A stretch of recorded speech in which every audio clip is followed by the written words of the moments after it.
he'd have more passion than any player I've ever played with, and he wasn't that good at the beginning of this game. I just found out with you guys.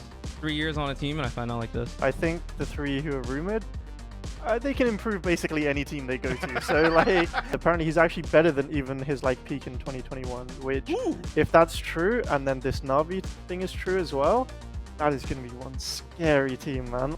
I'm blessed that the media doesn't always get the win. You know what I mean? You know, they're going to be talking about who's going to win Ascension. I'm going to be winning Ascension. I'm going to be putting all of my effort into doing that. Let's go into like, what is going to be this new agent? A new controller has now been announced, of course, a few weeks ago, but officially we have a name for the agent, codename Mage before, but now out as Harbor.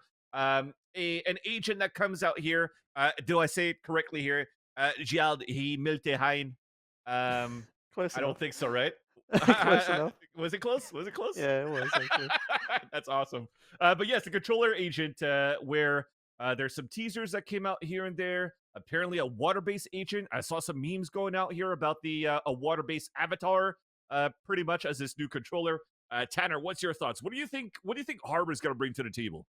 So I'm not, man, I'm less of a what I think Harbor's going to bring to the table in way of utility and abilities, but more of what Harbor's going to bring to the table is we just got a badass agent that looks super fucking cool that, you know, women want to be with him, men want to be him. And I think it's going to make a whole lot of controller players start to rise to the surface, and maybe we'll have less Instalock, Jet, and Reyna, and more people wanting to play this new badass agent that is Harbor. And so I think that that's really cool that they went this route of a fucking badass controller. I love how Tanner had all these puns because, you know, Valorant did the same thing too when they were announcing this agent. And I'm going to continue the pun, but I'm going to steal it from Zix. Harbor is actually making everyone wet right now. just from the water powers, obviously. But Tanny, what do you think is going to be coming out? Do you think it's going to be what? Because it looks like from the image that we saw before of Harbor, there's like this huge wall that goes in the back, the same type of water or just smokes in general that we see from the other controllers. Do you think this is like a hybrid of like a Brimstone and Viper style to its kit? So firstly, I gotta say, I love that it's an Indian agent, you know, like Yes. being Indian myself, that it's actually so cool to see that in a game and it not being like cringe looking or something, you know? Like if you had just like a modeled turban or off you, something, it'd be Tanny. The really guy's weird. fucking handsome. I wish. I got something to cosplay at least for Halloween, so yeah, that's good. That's awesome. In terms of the agent, I think it's one they have to be really careful with. I know people have been like nitpicking the poster and like the teaser and everything, and it looks like the water like acts as a barrier for bullets. You know, you can see the little ripples. I don't know if that's just like damage reducing or if it's like a full on block. But I think you got to be super careful with something like that because coming from Overwatch, you can see how Brig just changed the entire game. Yeah. And like completely ruined the meta for like 2 and a bit years. Yeah. I'm a bit scared that something will happen like that, but I gotta have faith in Riot that they see Overwatch and they don't mess up to that degree, you know? It's going to be interesting. At the same time, I'm going to put Daniel and Ian on the spot to try to find that. Remember when we talked about it a few weeks ago, Tanner? We talked about the person that did a TikTok and like faked out the agent. But I think one of the abilities was actually creating a bubble that adds some sort of invulnerability potentially with rifles. And now with what Tanny's just explaining on the smoke here with the ripples on the dome, that's going to be very dangerous when it comes to like almost free plants for executions into sites. I'm thinking just how difficult it is to get into the B site of Pearl. If it's not for abilities, then it's or you're able to prevent abilities with a KO knife.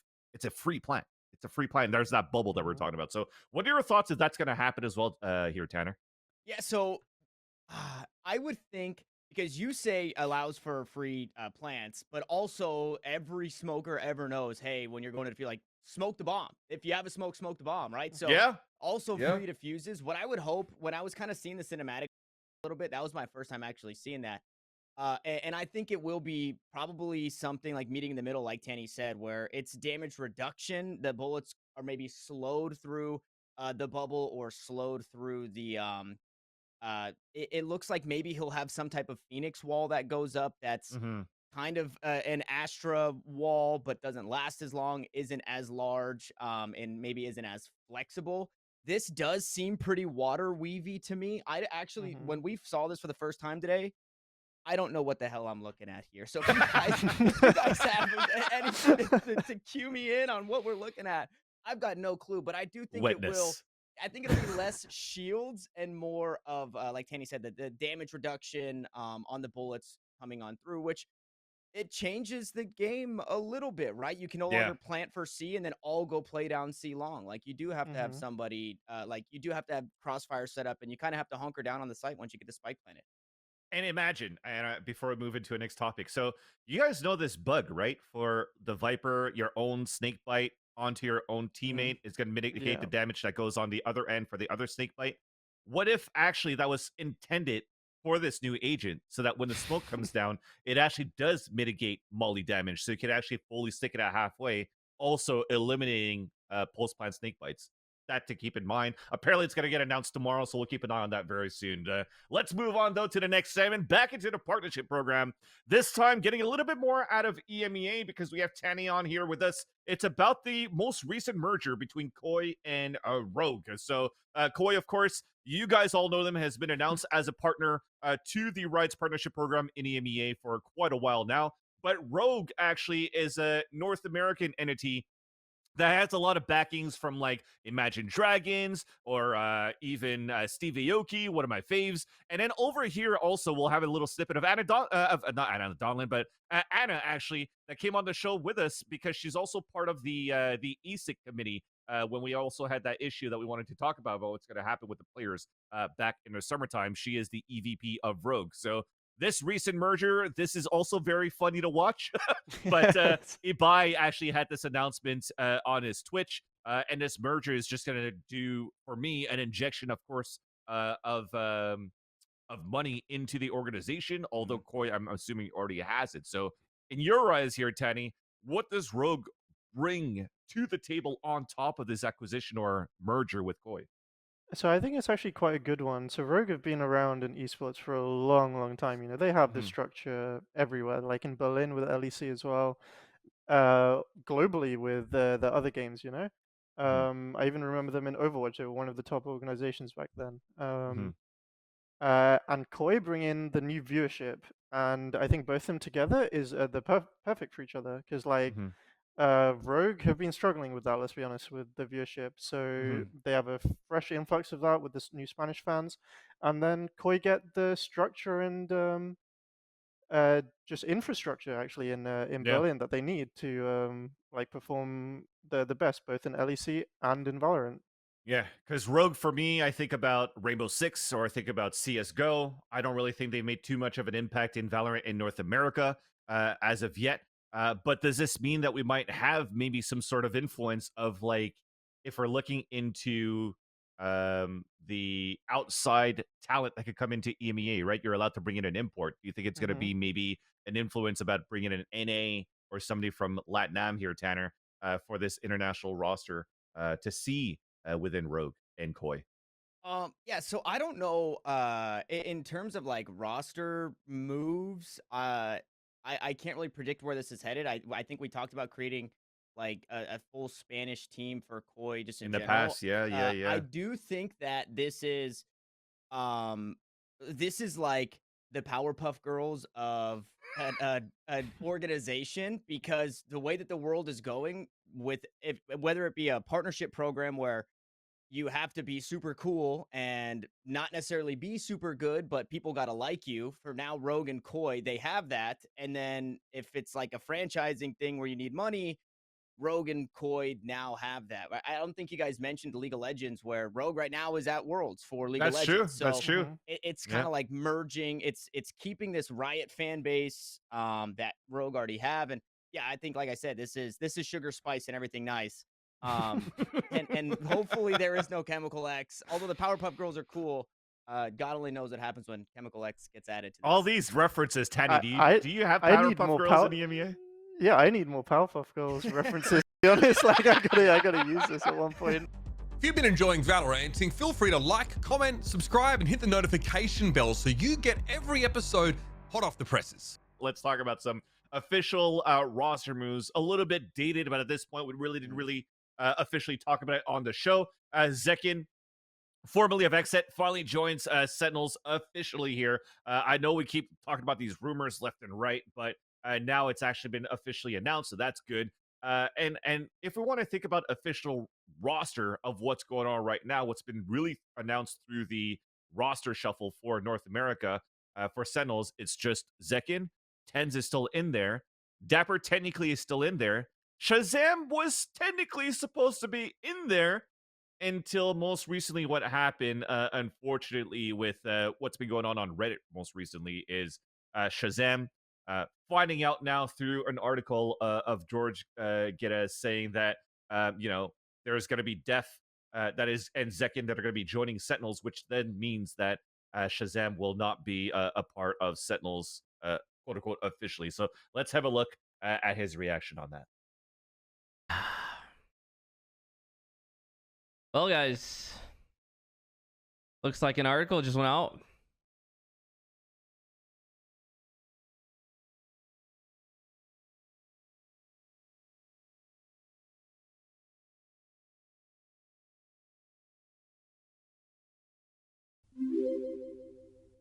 You want to know the best part?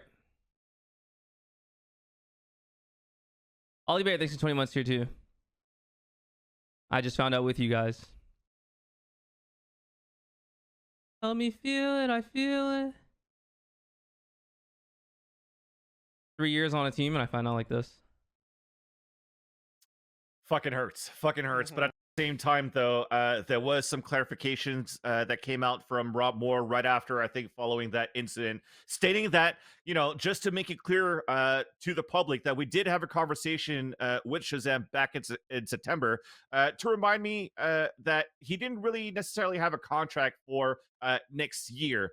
And, we wanted to figure out what was going to happen with now the coaches are going to bring in. But unfortunately, we wanted to make it better for Shazam, but it was just unlucky timing with now the article that was leaked out by George. But then there was still another response that came out here from Shazam after saying that, he was told that it wasn't going to be any sort of discussions in terms of contract renewal, although there was going to be some sort of follow-up conversations for us to have to figure out what was going to happen. But now, Shazam saying that he would have liked to hear it from the org, but instead he heard it from the article from the leaks from George. So I think in the end, it all comes down to like some sort of very bad timing on, just on the article in itself. For me, it seems like Sentinels kind of did everything right and was going to mention it at some point to Shazam, but this unlucky timing happened here, Tanner.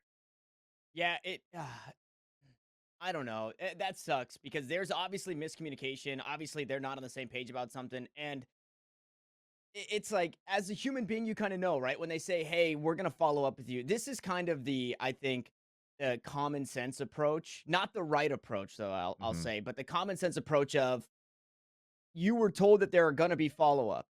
There were no follow-ups, which you should get the idea that that means that we're not going to continue with you.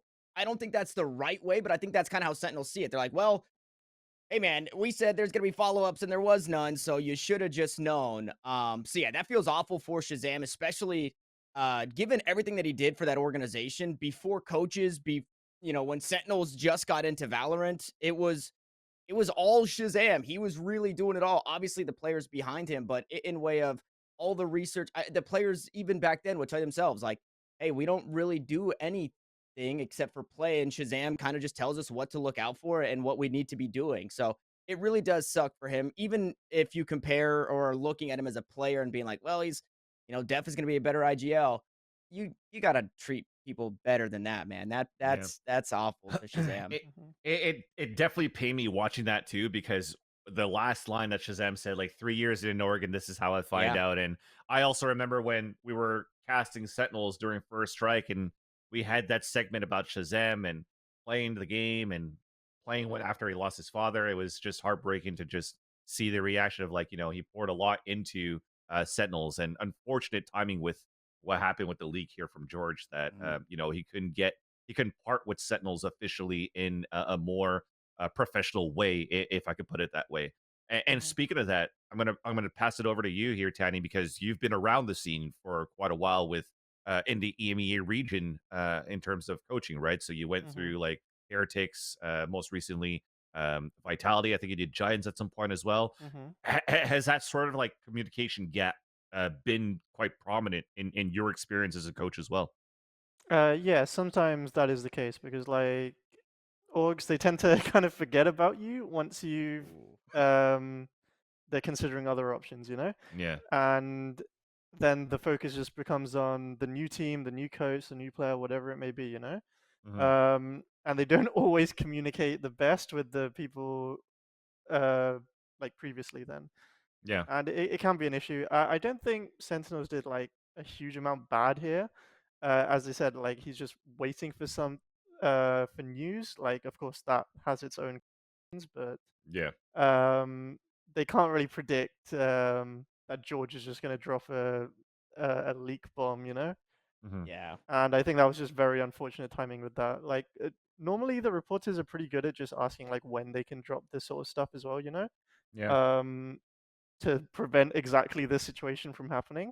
Yeah. But yeah, someone just slipped the ball on that one, which is a Hey, bit Scoots, unfortunate. thanks for the sub, by the way, to Valoranting on Twitch here. That said, though, rumors are now that looking at the Sentinels roster, it was Def as aforementioned, but there's also Sacy and Penkata who's going to join the roster. And at the same time, while we're talking about Penkata and Sacy, we're also mentioning now that apparently 100 Thieves considered speaking to Sadak as well within 100 Thieves. So my question to both of you, starting with you, Tanner, is what are your thoughts now of like Loud potentially at the verge of officially breaking up, even if they've won champions? Because they've lost Bazooka officially too, most Yeah.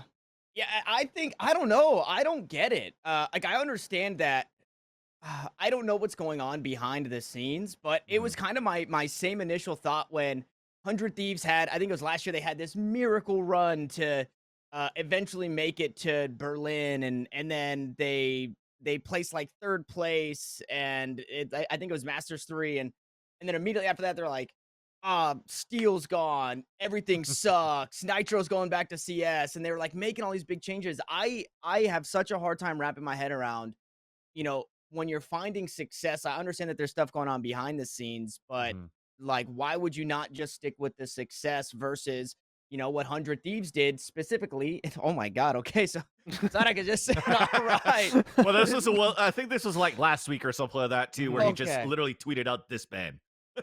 Yeah. And so like, I will never understand that. More speaking on 100 Thieves, that worries me for where their roster is headed. Because Sadak is, I'm pretty sure, a flex player, and Asuna, I'm pretty sure, is playing flex. And it would be really weird for them to say, like, we want young players like Cryocells, and we want, like, this works for us. And then being like, well, also, this Brazilian guy's pretty good, so let's bring him in too because it works for 100 Thieves. We promise. The reason we didn't get Ye wasn't money, it's because it works. That's why we got. So it would just be like really weird to kind of go back on all of that and kick out a young player in Asuna. Maybe Sadak is a 6-man. I don't know. But I will never understand why rosters find success and they're like, all right, hooses.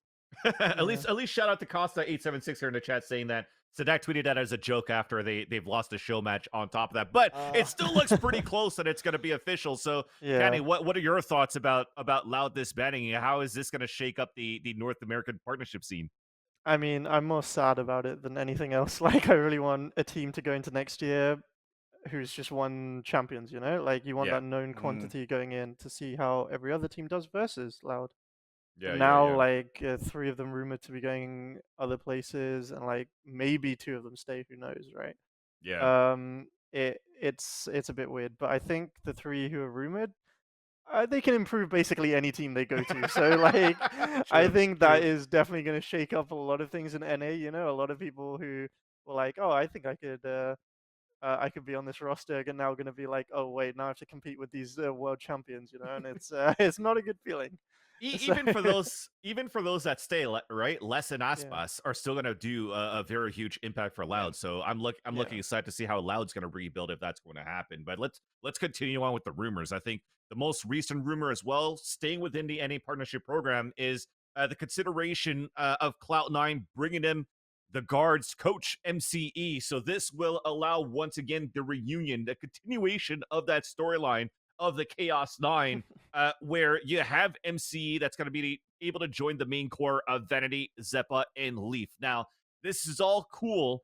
This is all rainbows and unicorn. But realistically, at this point, now that you had an opportunity to cast Cloud9 during stage 2 in the qualifiers, trying to get into the playoffs, is this actually the change that's needed after seeing the performances of C9 here, Tanner?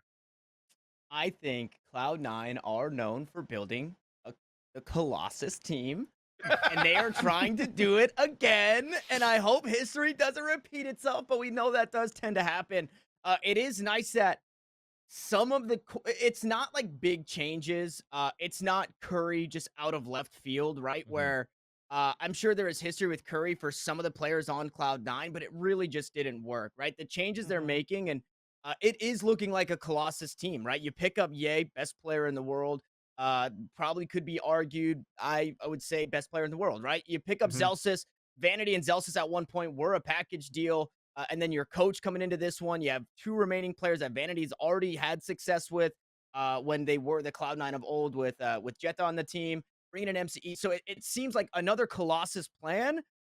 And I think that this one might actually work. Yeah, we'll have to see what happens if it's officially going to be Ye and Zelsis joining the roster. I mean, Zelsis is an awesome quote-unquote free agent right now, but he's still a version 1, but he's done a great impact in NA. That said, speaking of NA, let's move forward and speaking about and talk about the Game Changers. So Game Changers in North America started with the open qualifiers over the last weekend.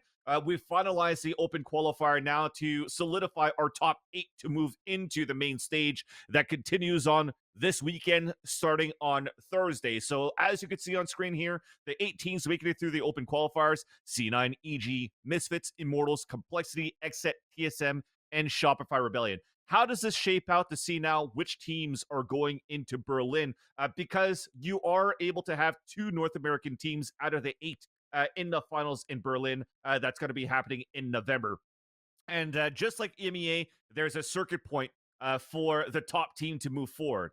But what is going to be important looking at this right now is, for example, if C9 actually wins this tournament, so they're automatically going into Berlin. So that means the runner-up in terms of the highest points will be able to qualify through points as the second team in North America to go to Berlin. So if you're looking at it from a first-hand perspective, it almost seems that C9 really the only option for them not to make it into the finals in Berlin is if they bomb into like a 7th or 8th spot in terms of the amount of points they could actually get. And then Shopify Rebellion actually moves in and moves in pretty deeply at second place, that is, right? So no matter what for these 8 teams, it's just whoever, you just want to win the tournament just to guarantee that spot. But it's still looking to be a pretty difficult position for C9 to not make it to Berlin here, Tanner. Yeah, it's almost impossible. You said the 7th and 8th, which would give them I don't know if we can get those points back up, but I think it would get them 20 points, I think. Okay, yeah, 20 or 30 points. Yeah. Which there's just no way they go out 7th, 8th. Thank you. Okay, so here it is. So 20 points. This would put them at 180, and then 60 points for Shopify would put them also at 180, and then we'll say Evil Geniuses win. So Evil Geniuses win, so they automatically qualify. Cloud9 White bomb out at 7th, 8th, and they're at 180 points. Shopify gets second. You add that to 120, they're at 180. It would then be Evil Geniuses going off of the auto qual and Shopify going because GC3 is the tiebreaker. So yeah, that is like a crazy world. There's also a world where if Evil Geniuses does better, if Evil Geniuses get second place and Shopify get a 5th, 6th, they'll tie and Evil Geniuses will go instead. And this is assuming that Cloud9 White wins it all.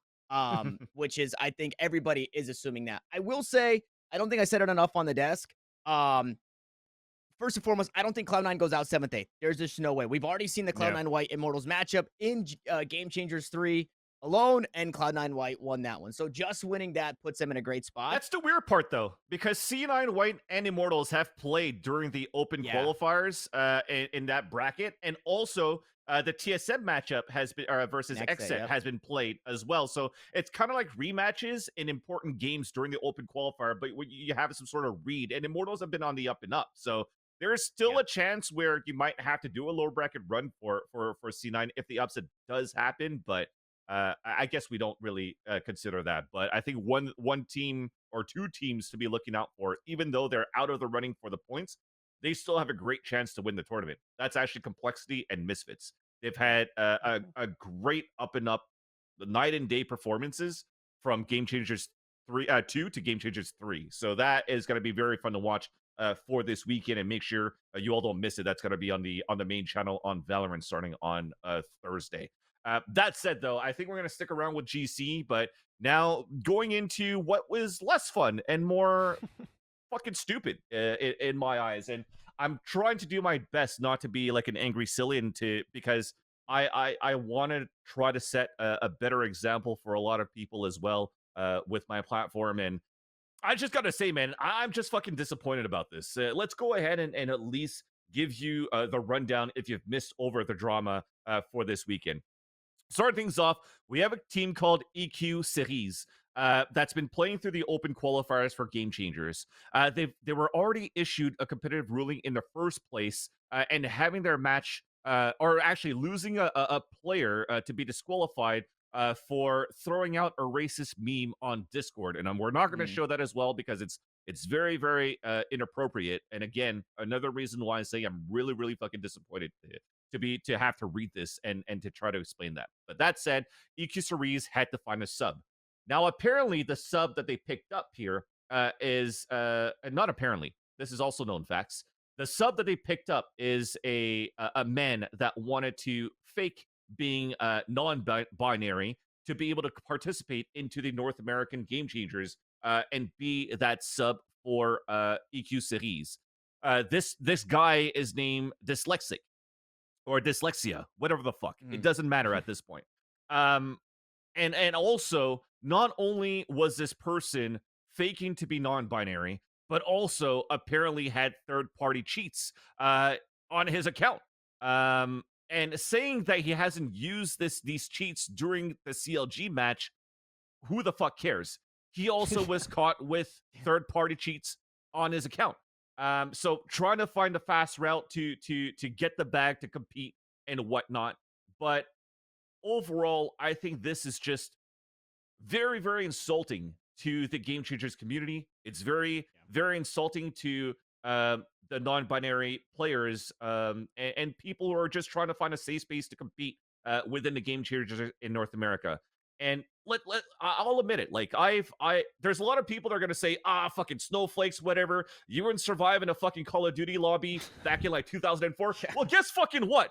I fucking participated in the Call of Duty fucking lobbies in 2003. I was actually one of those people that were really fucking toxic too. But I learned from my mistakes and we try to get better from there. But the thing is that frustrates me is that we're always supposed to be better from the previous generations moving forward. So if I was already an idiot back then, I was hoping that the future generations would hear and learn about the idiots like me and do better from then on.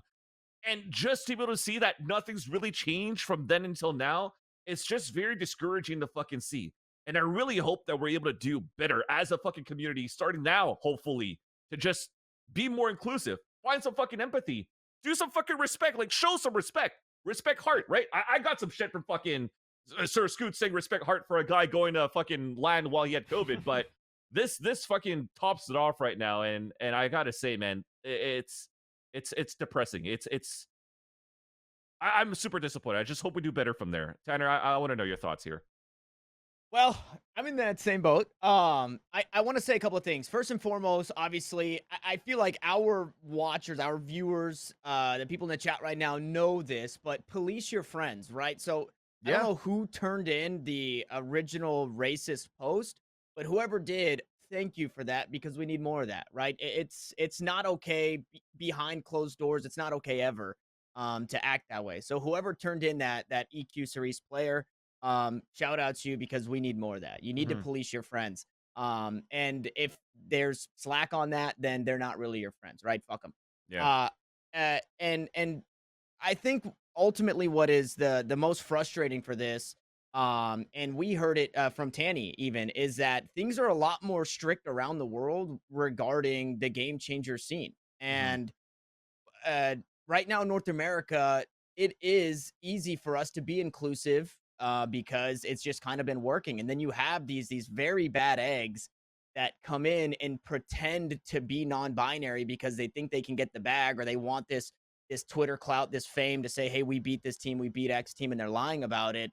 And outside looking in, Riot now needs to try and find a way to get around this, and which will eventually lead to less inclusivity, right? Or I guess it'll be more inclusive. The barrier of rather. entry is more difficult as well Exactly. for these players. Yeah. So and then it's so for outside of that, for like real reasons where Riot's like, hey, we have to crack down on this. You also have this situation where other non-binary members that are playing in Game Changers now are just not safe to be non-binary in Game Changers because everybody and their mom is going to be like, oh, well, this person's faking. Like, what the hell? Non-binary. They're just doing what Dyslexia did. So it's really fucking shitty. So please be better. Mind yourself. Like, mind your own fucking business. Who cares? The people that are saying snowflakes, like, if you are going out of your way to call me a snowflake because I'm supporting the marginalized genders, it clearly bothers you more that I'm doing that, and you just need to stay in your own lane. You don't have to live Tanner's life. Yeah, live your own fucking life, right? So police your friends, stay in your own lane, and Jesus fucking Christ, quit trying to cancel everybody, man. Holy shit, you're not bigger than Riot Games, who will handle this stuff. So don't make throwaway accounts to try and cancel people either. Yeah, and Tanny, at this point, where we're looking at it from the the grand scheme of things, when you're looking at the partnership program that's going to happen, or any leagues with pro players that are actually signed by organizations, yes, you could implement fines and whatnot. Like I tweeted about it yesterday, saying like, we got to figure out a way to like stop letting these people just think that it's okay to do a twit longer and say sorry, and they could just walk away from everything while making everything very difficult for those that actually really want to compete for the love of the game and for the opportunity to compete. So how do we stop this shit from the player's perspective at this point? Because we recommended potentially, principles and practices programs, or like mentorship programs or whatnot, but you can't do it for a blanketed approach for everybody, because that's a lot of time and resources. Yeah, it's unfortunately the growing pains with a new scene like this. The more inclusive you try to be, the more people try and take advantage of it as well, as is the case with what's happening in NA right now. It's really unfortunate that that's the case, and there's no real way to combat it unless you stop trying to be inclusive, which is obviously not the goal of this, Yeah. The way to police it, though, is you got to just like impose strict bans, fines, things like that. From an org's point of view, like to stop people from just like hiding their friends and things like that, it's really good to have like a mental coach. I think basically every tier 1 org has that, and I think the Game Changers players should have access to it as well, Yeah.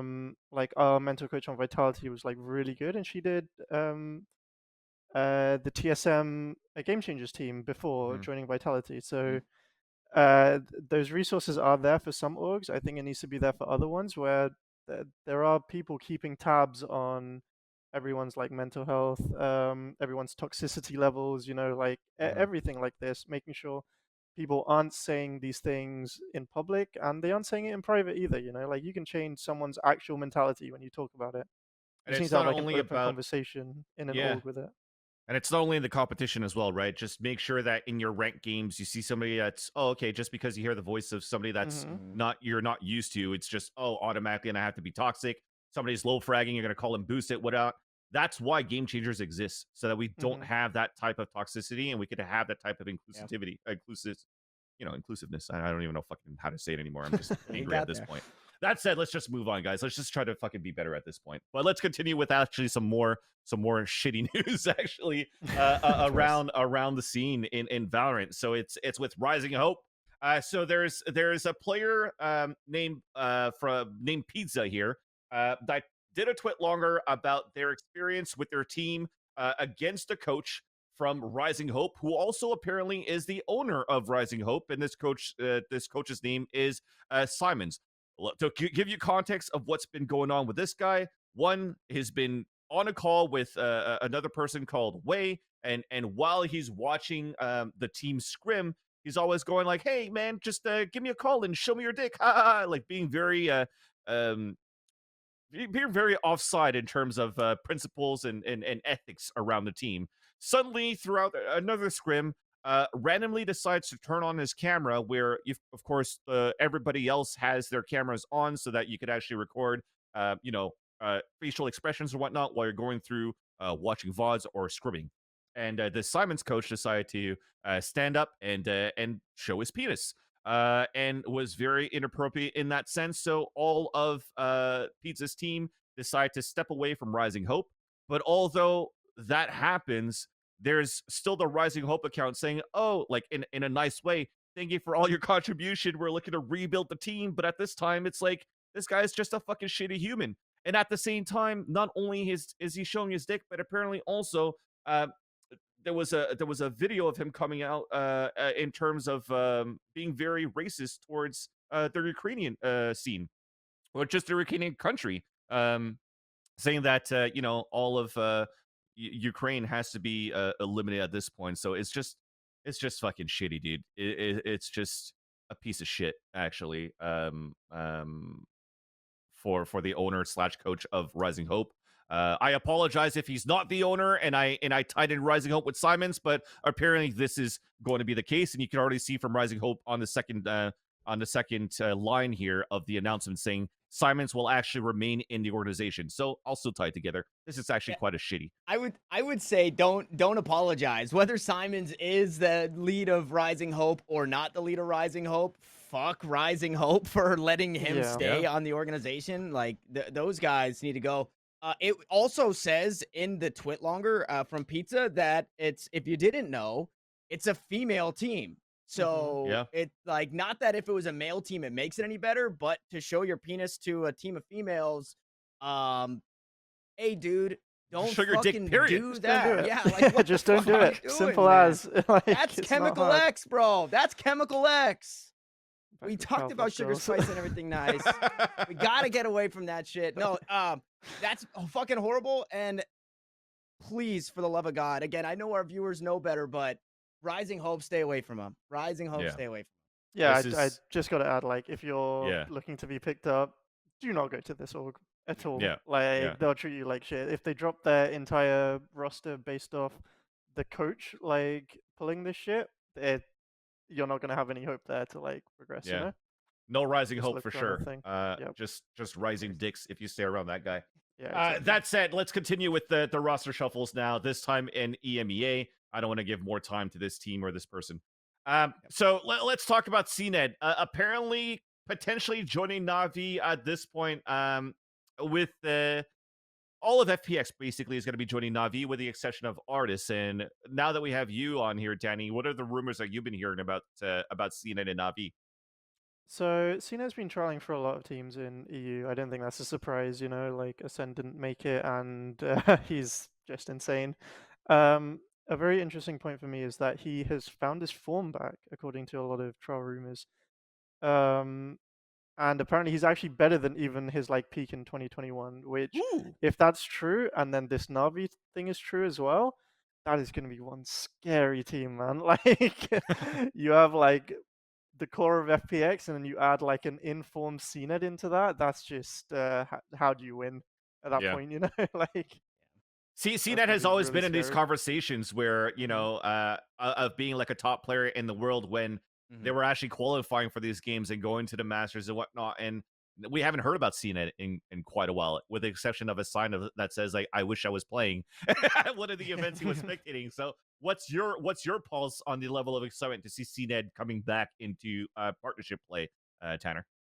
Yeah, it's great. Like you said, at one point, I feel like at one point he was regarded as the best player in the world, right? After Ascend kind of, I don't want to say they shocked the world, but they had an incredible year, 2021. And I think that they were hoping to do the same, which maybe is now like, oh, well, they win it all and they're the champions, and then they try and stay the same, and then they don't do as well. It's nice to see. We talked about it last week with Cryocells and Yay, where we saw I related cryocells to Mike Tyson, and we don't know, right? Mike Tyson, the best boxer, heavyweight boxer in the world for a really long time, gets knocked out one time and is never the same. And I think cNed kind of experienced that. Mike Tyson of 2021 kind of gets knocked out, gets rattled a little bit. Maybe it's the pressure, it's the nerves that are kind of getting to him now that he is kind of, renowned as the best player in the world. And he didn't quite look the same. But if the rumors are true that he's starting to bounce back from that, that's a very, very scary cNed because he already went through the trenches, and now it's just all up from here. Yeah. And now moving on to Koi/Rogue. A rumor of a new roster coming in as well. Originally, we thought that it was going to be, or it was supposed to be announced to be an all Spanish team, but this time, 99.9% sure here from Zesh saying that Coldamenta, they got somebody there from Spanish descent. Coldamenta is going to be IGLing for the team, but apparently we're going to have Shados and Starshow joining and Babar as a coach. This looks to be a very strong roster, but this also means that the rumors of Mixwell joining Koi at the beginning is not going to happen. Mixwell now moving over to apparently Heretics to join. So that's some pretty cool news for both of these rosters overall in both of these organizations. So let's go ahead. Do we have some breaking news? Do we have some breaking news? You got some breaking news? Okay. We got some. It's official with a little stamp here from Angel, from Shao, and also from Doom Bros. So this is good for those three guys. We still don't know officially what organization that is, but as you just heard us, if you're watching this show on Twitch live, is we just mentioned NaVi. So that's pretty cool. Still no news on cNed though. But let's go ahead and talk about the possible changes within Koi. What's your thoughts on this main core joining this roster, Tanny? I really like this core. Like, Koi were always going to go with like having one Spanish player at least. You need that for your identity, for your brand, everything. And I'm pretty happy with the Coldamenta pick because he's Spanish, he's a smokes player, and he's an IGL. He ticks all the boxes. There are not many of those available in EU right now, and there's even fewer IGLs who have LAN experience and like have been at tier 1 since the start of the game, basically. Yeah. It's a very good player to pick up, and then adding Starkso, world champion, and then like Shados, just the Russian turret himself. Like it's yeah, like that's a pretty damn good core to start off with. You just add like 2 people on top of that, and that's a top 5, top 4 competing roster in EU, I think. Another great thing is that because it's EMEA, then there's going to be good production. So we're going to have great camera shots of Babar just being very vocal and animated for every round wins or losses for this team. So I'm really looking forward to the official main core roster right after everything gets announced. But what does this mean now for Heretics? Mixwell is the only one rumored to this roster so far, Tanner. But Mixwell comes with a lot of branding. Yeah. Yeah, so that alone, that's something that we talked about with the Koi and Rogue merger, right? It pays off to have players like this. I think before the show, we were kind of theory crafting, what Mixwell was going to be looking to do. I would like to see maybe something a bit more concrete on where the rest of the mech players are going. I don't know if, again, they're headed out towards Team Heretics, but I do think that mech is an incredibly strong team, and it would be sad to see some of these guys not show up somewhere. So maybe not towards Team Heretics, but yeah, I think Mixwell kind of been out of the loop in the star players that we've talked about, especially for 2022. And I am excited to see him kind of get back to his form as well. Maybe not going to be the cNed of the squad, but he definitely brings a lot in way of fans, and we all know that. Hey, Clout pays the bills, baby. Clout pays the bills, baby. Exactly. And now continuing on with Vitality, as we take the opportunity to have Tanny on the show, we're just going to say, hey, sorry, bro. So Vitality acquires Vitality acquires Salah as a head coach. Unfortunately here for Tanny, who was the last coach that we had for Vitality. But this overall, when we had Anders on the show a couple of weeks ago, and Vitality was announced to be part of the partnership program, Anders said there's no way that you're going to try to rebuild the roster because they've done so well between the VLR tournaments and almost winning it, losing 2-3 in the grand finals. But BcJ is like a great player, but even BcJ himself I think announced recently that he was going at other options, right? Looking at other options, if I'm not mistaken, on that one. So, what are your thoughts overall of this restructuring of Vitality? If you actually have any insights, and if you could provide any here. Well, yeah, I can't say too much about it, but like Spill the beans. Anders was saying what I was thinking. You know, like there wasn't going to be like a huge overhaul of the roster in my eyes. You know, I thought we had the core down with like Baddie, Bone Cold, Sender. It's just about finding the other two pieces which could like compete at tier 1 consistently. I think that plan was going to work very well. But yeah, since then they've just decided to go a different route, which is fine. Like picking up Salah, it's a good choice, honestly. Like Salah, you can see how well he did with like OG for LCQ. You can see how much they improved from like stage 2 to LCQ. That was just insane, you know. Yeah. So the guy isn't like an incompetent coach or anything. He's a very good pick.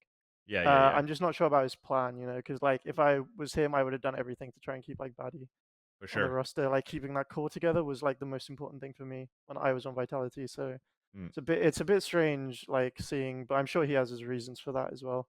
Hopefully opportunities in another partnership team, and also all the best as well to you, Tanny, during the offseason. Hopefully you're going to be able to bounce back and land on your feet, hopefully in a partner team for 2023 as well.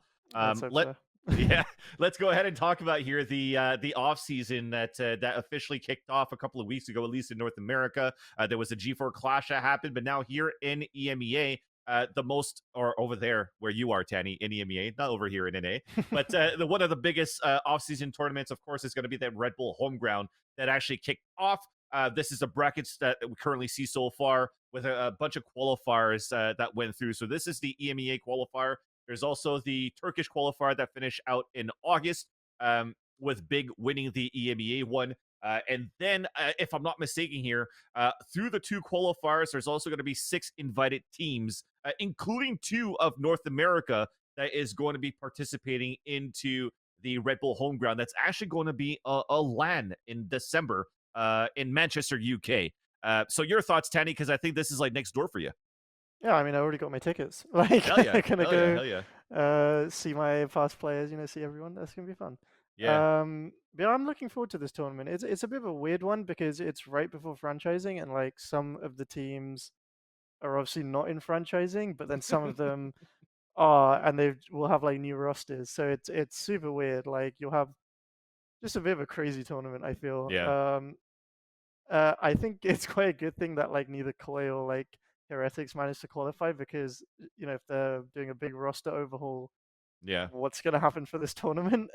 True. It's gonna be a bit weird. But in the end, it's still a great tournament to have, even if it's during the off season, and also, you know, in the midst of all of these roster changes, because Tanner, at this point, for a lot of these players that are still trying to figure out what's going to happen within the partnership program, it's still a great way for them to showcase their skills in order to get scouted, because there's no other fucking way to get scouted so far to see if you're in tip-top shape, with the exception of getting your matches streamed when you're actually competing in these tournaments. Yeah, 100%. So for the players that are kind of sticking around for what could be the last legs on X specific team, it is basically just one last hurrah of, hey, look at me. Because if you don't have a large social following, you don't have a large stream where people are seeing that, or you're not getting the offers for trials for specific teams. I thought I froze for a second. Sorry, guys. Things get a little weird over here. I spoke too much about Powerpuff Girls, and now there's like some Mojo Jojo Juju on my house or something. I don't know what's going on. But yeah, like you said, man, this is a really good kind of one last hurrah. And I do want to give a huge shout out to the EMEA off season. It looks fucking baller with all of the tournaments that are coming up. Obviously, kicking it off with the RedBull Homeground. I wish I was out there for the off season, honestly. I'm so glad we actually have tournaments this year instead of last year where it was just a massive break. I remember like in 2020 you were talking about that, how it was difficult to find tournaments to play in, but continue, sorry. No, I was just gonna say it's gonna be a good first look for teams like Liquid, Vitality, you know, any other partnership teams which get invited to this, because, well, like it's in December, the teams should have their rosters pretty set by then. And have a little bit of game time. It's going to be very cool to see them. And as Tanner is giving shout outs, I want to give some shout outs as well because it's about time to go to break here. First shout out here to Tanny. Tanny, once again, thank you for coming on to the show, finding some time to hang out with us here. I know we just talked briefly throughout the show what's next for you, but at least close range now. Give us some spice. Tell us what's going on. Well, I'm pretty sure I'll be in partnership. Whether it's an EU Okay. or APAC is to be seen, but I'll definitely see you guys in Sao Paulo. That's what I'm That's looking awesome. forward to. That's awesome. Yeah. Now, Oh, with yeah. that confidence, I hope that it does manifest, man. I'm looking forward to see you in the partnership program, and we want to give a Mhm. quick shout out, of course, to everybody in chat here on twitch.tv, and a shout out to Twitch, of course, for putting us on the front page. We are Valoranting. We have a show every Tuesday at 2 p.m. Eastern Standard Time to talk about everything and anything that goes around Valorant, from the main news to the esports scene, and that's usually with us two, Tanner and myself, and a special guest that comes on every week. But hopefully you're enjoying the show. If you're missing it, make sure you watch it on our VODs, and we have it also in audio format right after the show in the following days. So please follow our socials at Valoranting as well on Twitter and also on TikTok. And then we're going to go for a break now. When we come back, it's time for our segments for the interview, where we're going to have BcJ, formerly of XSET, join us, and we're going to dive deep into his career. See you after the break. If you've enjoyed the show, please like and subscribe, and make sure you hit the bell for the future noties, but also comment below with what you'd like to see in our future shows. Welcome back here to the show, folks, on Valoranting with your hosts, Vansilli and Tanner Metro. It's now time to have fun. It's our interview segment. This time we got big man BcJ, formerly of XSET, joining us on the show today. BcJ, how's it going, brother? It's going great. Pleasure to be here. Although I'm upset that the 2 interviews I've done in the last 2 weeks are in my unfinished parents' basement. Other than that, we're loving life, and I'm glad to be here. That's why we're super excited to see, once the renovations are done, what the warehouse, I think is as you call it, is going to look like, right?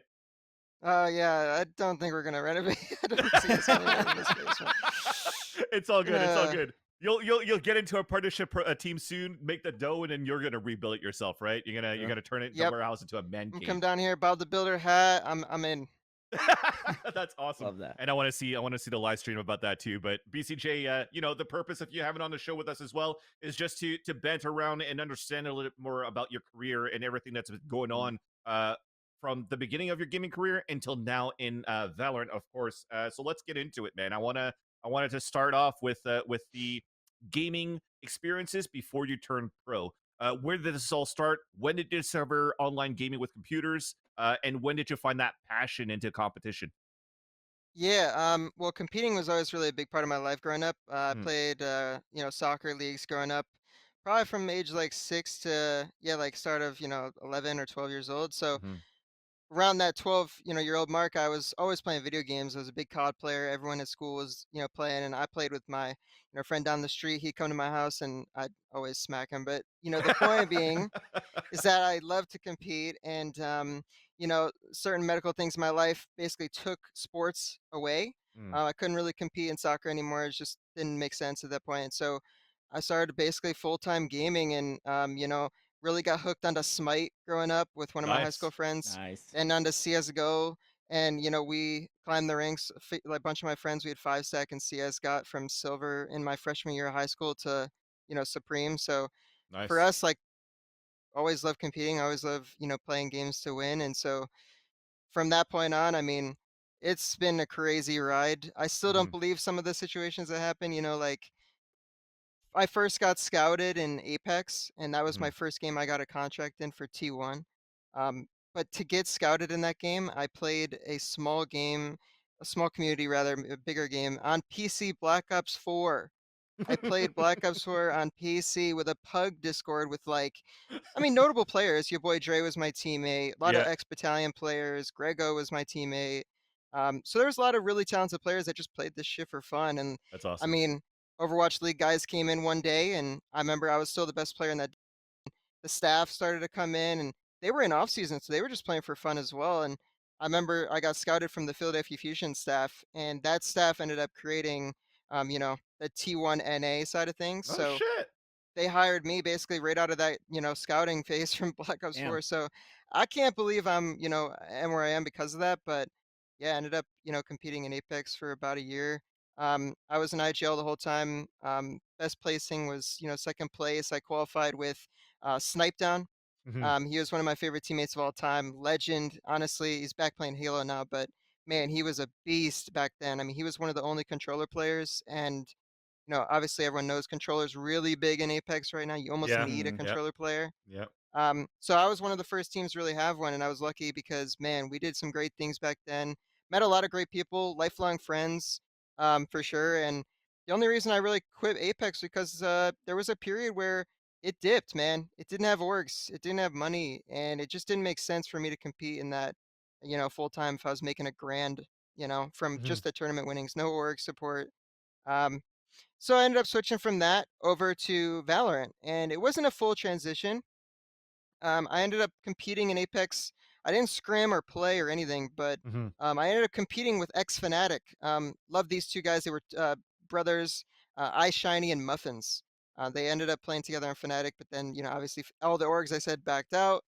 Fnatic ended up hitting me up. They're like, "Hey, you don't have to scrim with us. I know you're trying to play Valorant, but we want you because we know you can help us win now." And so that's what we did. We squatted up every ALGS tournament, and we got Mhm. at least sixth, seventh place. Got to the grand finals every time, and that was what I was doing back then. And while on the side, still playing Valorant every single day, ranked, and I grinded my way up to the ranks as well. That's So amazing. it was it Oh, was a fucking career. it was long journey to get here. Yeah. Dude, that's awesome, man. There's so much to unpack out of all that history too. So I want to take the time to like dive deep into either one or each one of these segments. But I think the first one that really stands out to me while you're talking about this is Snipe Down, right? So Snipe Down, of course, I've heard about him as a legend in call and sorry, even MLG in Halo when I was actually casting still CS for the CPL. Snipe Down was actually starting up here with MLG. With some great names, but what was it like playing with Snipe Down? What did you learn from him with Snipe Down from your Apex career that translates into your professional gameplay now? Yeah, I mean, one of the biggest things right away was just how much he wanted it. You could tell that everything he was doing, no matter how many hours he was streaming, no matter how many hours he'd scrim, like he always put the team first. And Hmm. he'd always like, honestly, it was hard to explain. Like he'd have more passion than any player I've ever played with, and he wasn't that good at the beginning of this game. I remember there was a time where he asked to, there was a chance I got to play with him in the X Games. I ended up not going with Mm. him. I ended up going with my team T1. But there's a chance I was gonna play with him, and so he was scrimming. He was, telling me to write up notes. I still have a document in my Google Docs of the guide to how to play BR for Snipe Down, and it's got all this shit in it. And I wrote all of it for him, and he soaked it up, and he really like when he wanted to make the swap from Halo to Apex, he went hard. He went full time, and honestly, you've seen how good he can be in that game. And now that he's back on Halo, I think he's just doing what he loves. And I'm so happy for him, and I hope he gets to see that success that I know he wants another trophy. So Awesome. Okay, so I'm gonna be.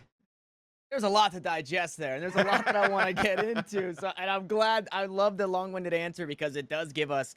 It's like step by step, but Oh baby, it's a your New Kids on the Block song. You guys would age know. is showing. Yeah, Your age is showing. Yeah, yeah, yeah. Sorry. yeah.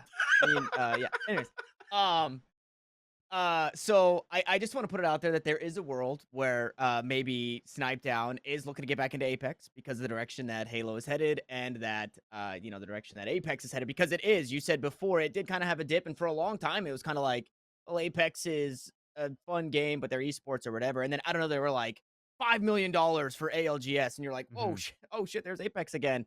Um, we love having you obviously in Valorant, and I'm a fan of both games, but we're talking Valorant specifically. Now that Apex is on the rise again, are you kind of considering that to be an option?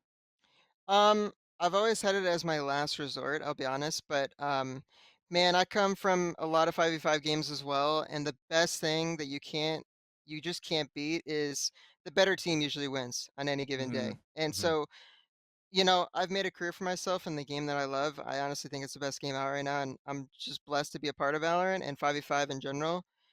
So for me, if there's any sliver of an opportunity for me to make money playing Valorant, that's what I'm going to do. But, I've always Mhm. had Apex in the back of my mind as last resort. I know I'm going to be a top, 20 something player. So I'll be able to go back and compete. But there's nothing stopping you from just having bad zones on a bad day, Yeah. and your whole tournament that you've been prepping for months just gets thrown out the window. So Mm. I know that my guys in Apex have been dealing with that for quite some time, and I know that I've dealt with it personally. So it's just a little infuriating at times, and you just got to learn to deal with it and learn to adapt. It's harder for sure.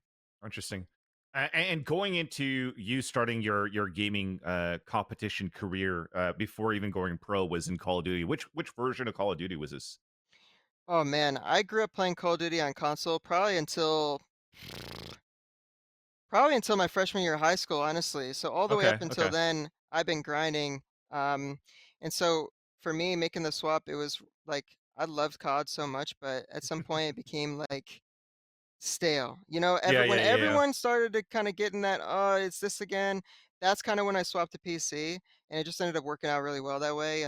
Like I said, that's when we started grinding CS, so Yeah. worked out really well for me. I'm really happy I got to play with my friends in a new game, and I just had dinner with them 2 days ago, all my high school buddies. So Oh yeah. being able to see them and hang out with them is definitely amazing. So That's awesome. Yeah, because the reason why I'm asking is because I started my first Call of Duty game being Call of Duty 1 on PC as well in 2003. So I casted like the first Call of Duty.org versus Infinity Ward 6 versus 6, first ever official Call of Duty game that was broadcasted and played into like a setting of search and destroy. And the reason why I wanted to bring that up is because it was very, very similar to when Battalion 1944 came out, and or 1942. It was very similar in terms of like the search and destroy 5v5. There was some sort of like economy that went onto it too. But I want to know why, in your eyes, this game never like picked off, because as you've mentioned, a lot of the old school players would come in and play this, including our friend Lex, who you played with in the past in these pugs and on a team as well for Battalion. And Mitchman loves it, by the way, and he praises your skills in Battalion for that. Mitch Mann's a special being. He was an unknown caster back in the day when Battalion came out, and let me tell you, he got called up one day. It was probably 4 a.m., 3 a.m. his time in London, and Damn. there were NA League matches going on. I mean, maybe 20 viewers if you could get him in the Yeah. chat. And he came up and streamed or casted my games back in the day. I'll never forget that man has been grinding for a while. He finally is getting what he's deserved. But yeah, no, Battalion, I've heard, trust me, I've played COD 2 pugs, I've played COD 4 pugs with the guys, and a lot of the players in Battalion end up being players who played back then, like Mhm. people who've been to LAN, competed back then. So that's probably the biggest thing that, contributes to my career in 5v5 is just learning from them. Yeah. Like obviously Call of Duty is different than CS in a lot of ways, but just the fundamentals, how to be a teammate, having that leadership experience. Like I've learned so much from people like Lex and people that have competed in the old games, and yeah, I owe so much to this game, man, and the community. I talk to a lot of these guys still to this day, but it was the first game I went to LAN for. First, Yeah. I won my first LAN in this game with, my team Magic. So, for me, this was just everything coming together in my competitive career, and it really sparked my interest. This is the game that I got first asked, "Hey, you want to play in a team with me? Like, you want to join us?" And end up winning that tournament too. Like, I've been on a tear in that game, and I loved it.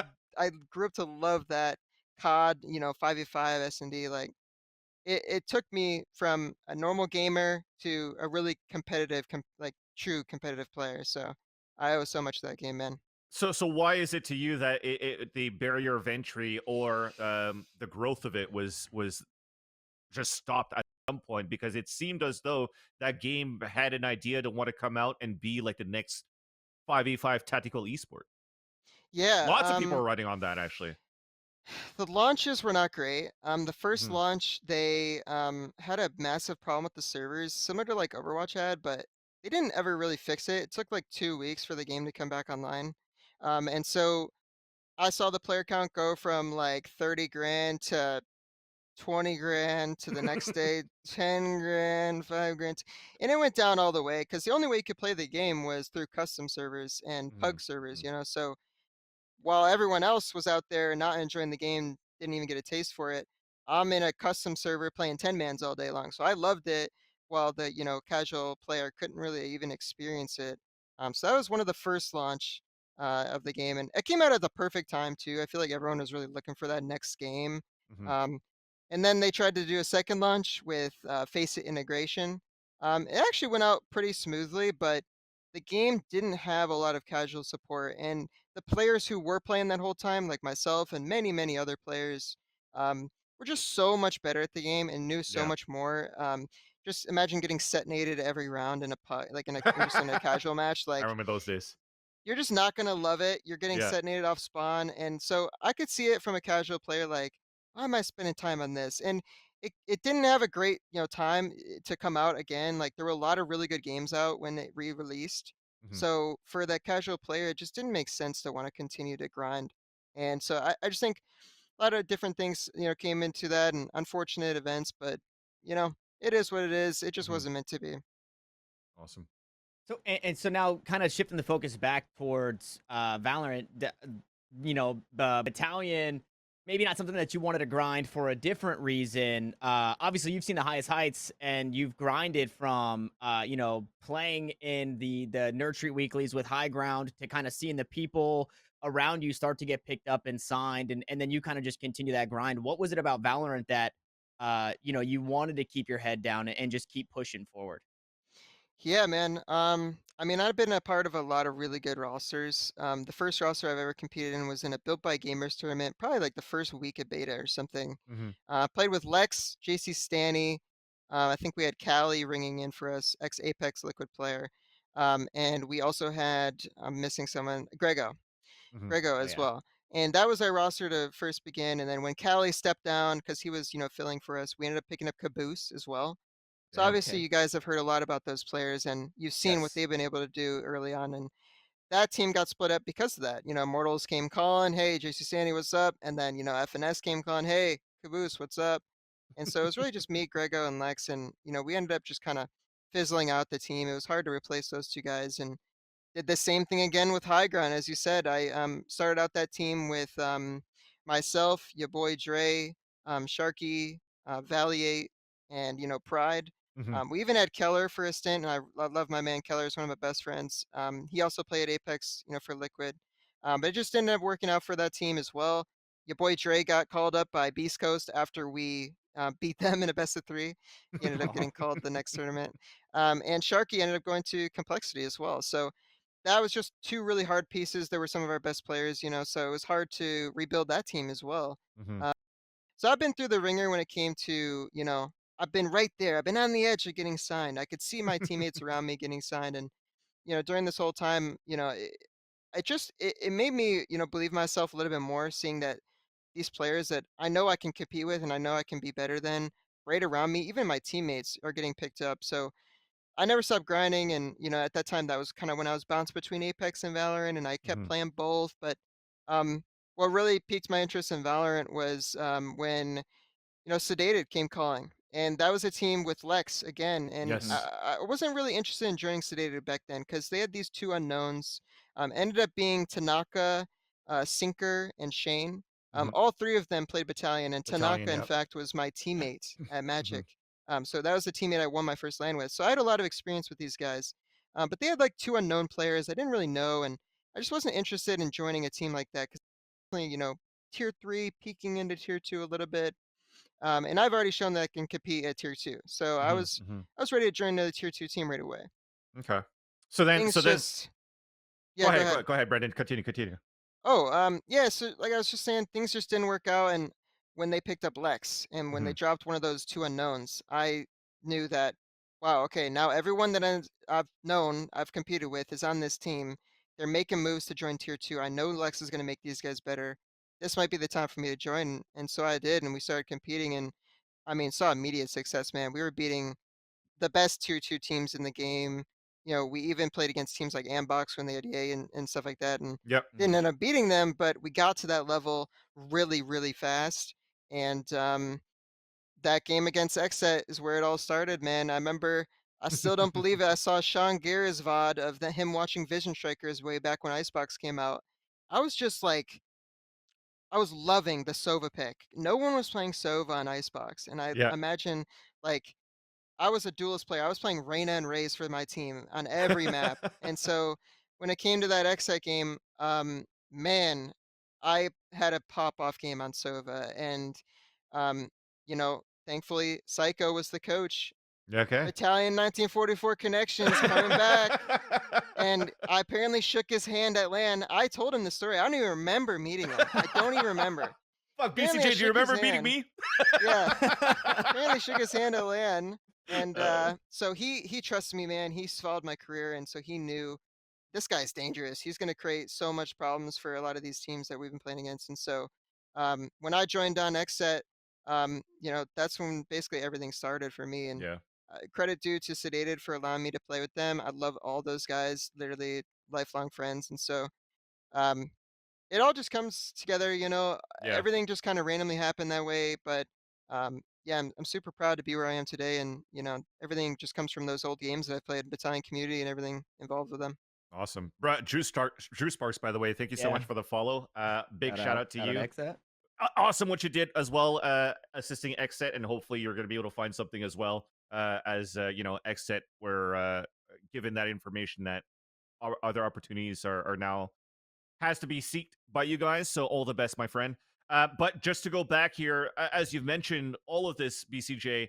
Oh yeah, battalion. It all comes out full circle, et cetera, et cetera. How is networking for you an important? Has that been an important factor for you as well through your career? And how much do you value networking and professionalism and humble within your career?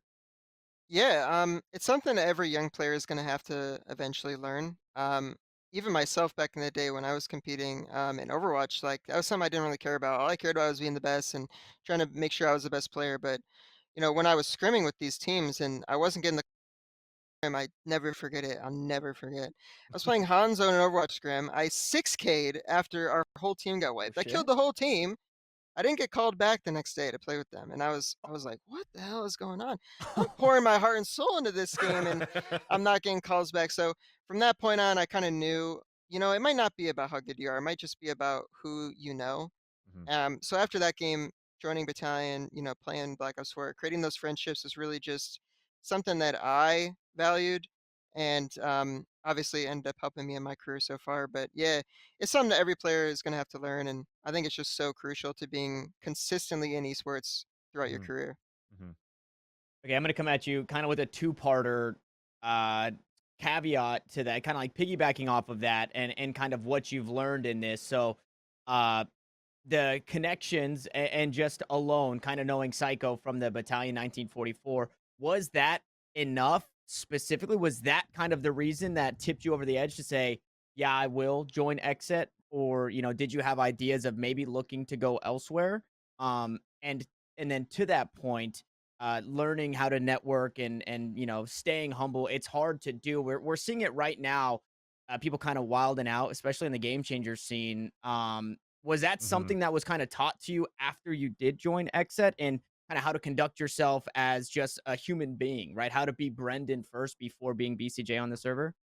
Oh yeah, for sure. I mean, to touch on that point first, I mean, yeah, XSET helped me develop so much as a player, man. I was a tier 2 duelist player who was all about getting the frags. I mean, I had to fully transition my whole, career when I joined that team.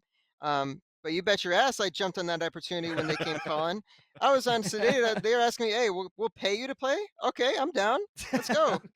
I don't care if I got to play Sova on every map. Let me play, man. So I put my heart and soul into that team the moment I got the opportunity. Everything I do, I want to win, but those guys helped me teach, everything. I mean, it was the first team that, I really moved out with. I Mhm. lived with Aaron, and back then it was Pure R.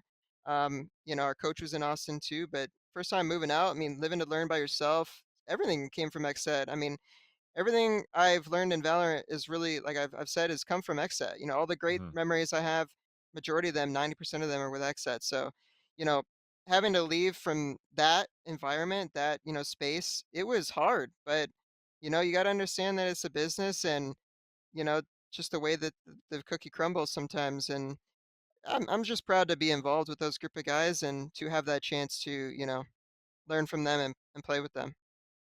Yeah, so you had a tweet, and this was back in 2021. I think we have the tweet, and if you could pull it up, I don't remember the correct verbiage, but you basically said that like being on XSET, this one here, perfect. Learning how to cope with my emotions while competing and learning how to be a better teammate in and out of the game has been made easy by XSET. So I want to ask, first and foremost, what does it mean to be a better teammate? And then what were some of the things that you had to learn, right? With your emotions first and then learning how to be that better teammate. Yeah, well, to start, I came from Apex, man, and if you watch like any pro player play Apex, you know what the comms sound like. You Yeah. know they're screamy, they're super tense because your whole game is rid on the 2 minutes at the end. You know, Yeah. it doesn't matter about Yeah. the first 20. All that matters are the last 2 minutes. So if you make one mistake, you're chalked, and so you have to be super serious. But when I came to Valorant, it it didn't change. I was serious every goddamn round. I was insanely hyper and I Mm, wanted to win every round. And so it took me a while to kind of mellow out and learn how to deal with my emotions and kind of hone them in. And I mean, that was just combined with everyone in XSET and myself having to learn from, more experienced players. Like they really helped me do that. And channel my energy into other, aspects of the gameplay. And I mean, the biggest thing about being a good teammate is, first off, trust. I think trust is so important in this game. And if you can't trust your teammates to do their job, like you're never gonna win. Hmm. And yeah, man, communication, coordination. Everyone at XSET wanted to win first and foremost. We didn't have a lot of big streamers, we were there to win. And every Hmm. tournament we got better because of that. We put so much time into practice to become better teammates and become better players. Moving out together, obviously, big step for a lot of us. Like all those things kind of add a lot. And when you combine all of them together, you have a really good system. You have a Hmm. really good structure. And, that just credit goes to XSET, credit goes to the coaching staff and the players and the team, obviously. Yeah. And even before we get to that part where that synergy is finally being built and you're starting to see XSET finally becoming like a contender team here in North America. No more like you're the new Envy slash Optic, always getting fourth place in North America before you actually get through that. But before that, it was you joining XSET, replacing Brando at this point, and it was also a roster that had Thwifo and We Did had some great stonks back in the day because of his Viper skills and being like forefront of that tech.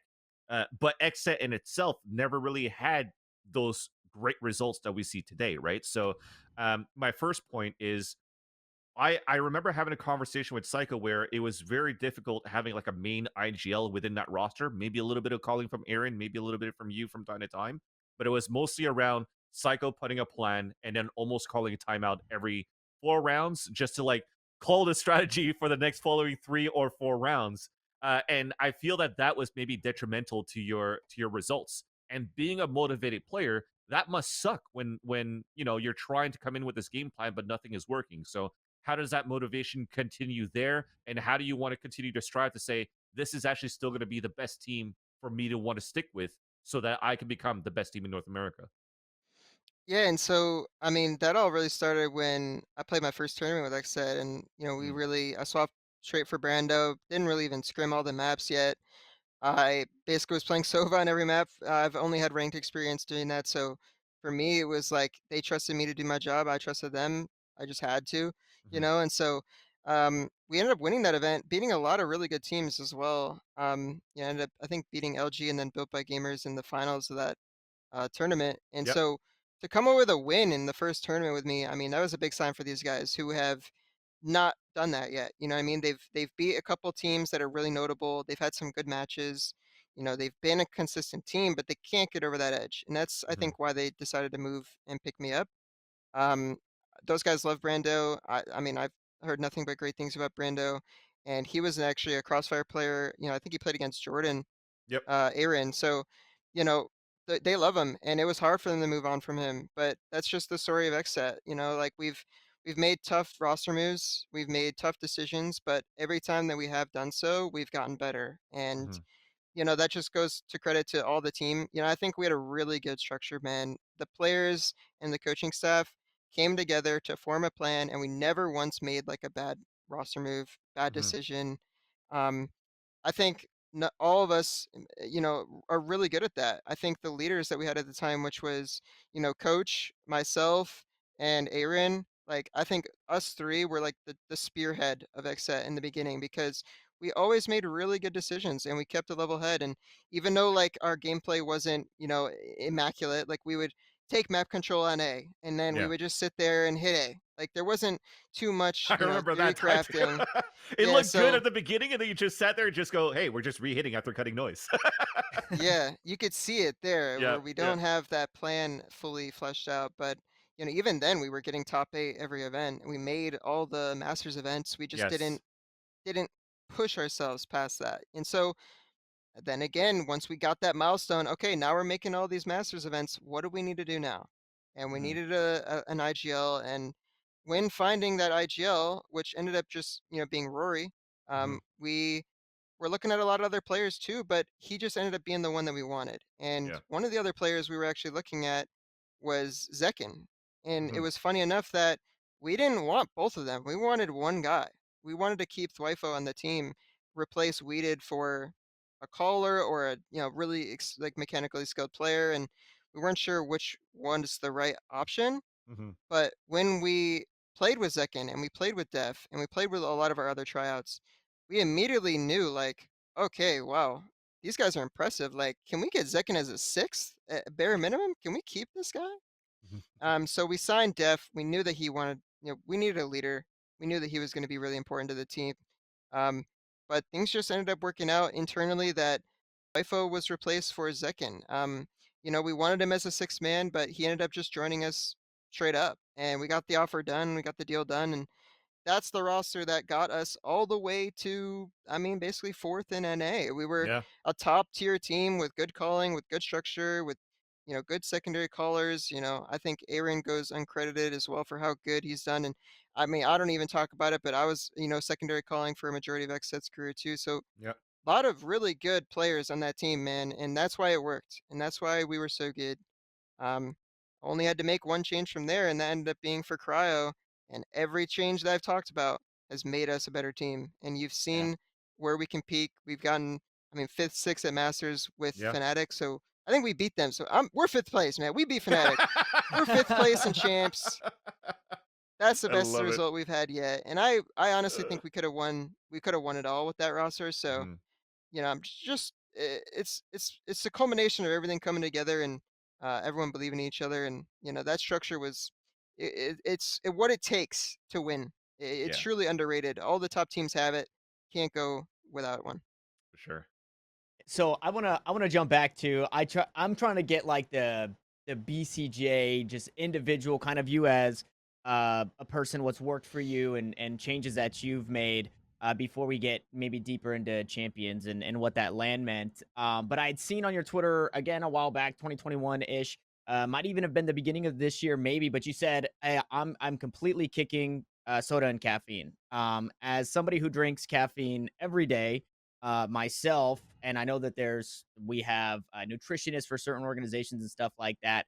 Um, did you feel? Are you still kind of staying away from that? And did you feel that caffeine was negatively affecting you when you're either having too much or didn't have any at all, and then it was completely the inverse? Like, what was kind of that the go button for you to completely kick that, and then how did it affect you?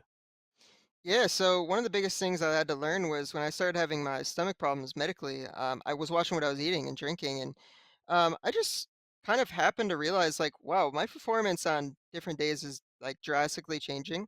I mean, there'll be days I'm just like one tapping everyone, nice try, and there'll be days where I'm, not doing that, and I'm, struggling to get a spray kill. So for me, it took a lot to learn like what that was, and Mhm. so yeah, I was a really good player on just water, man. I was cracked out on the water. I mean, I was drinking like 3 bottles a day at one point. So I realized like, well, if I don't need this, like buff, this like steroid in a way of caffeine or, like why put myself to endanger my like, if I'm going to play a 6 hour tournament, why endanger that? Maybe I'll be really good in the first three with caffeine, but for those last Mhm. 3 hours, I might not be the same player. So I tried experimenting a lot, and I still experiment today. I've noticed that today I like to wake up with a little bit of caffeine, and then I just water straight the rest of the day. Mhm. But even at Champions, I was drinking caffeine for every match. It just ends up working out that way when you can plan your day. Um, when we went to Champs, we knew that we were going to play for 3 hours, and that's it. When you're at home playing a long ass tournament, it could last 6 to 10 hours, so you don't know Right. I think those are the days, those long, grueling days are the ones where I kind of chill in the caffeine, maybe start my morning with one or know it all and just, focus on just drinking a lot of water.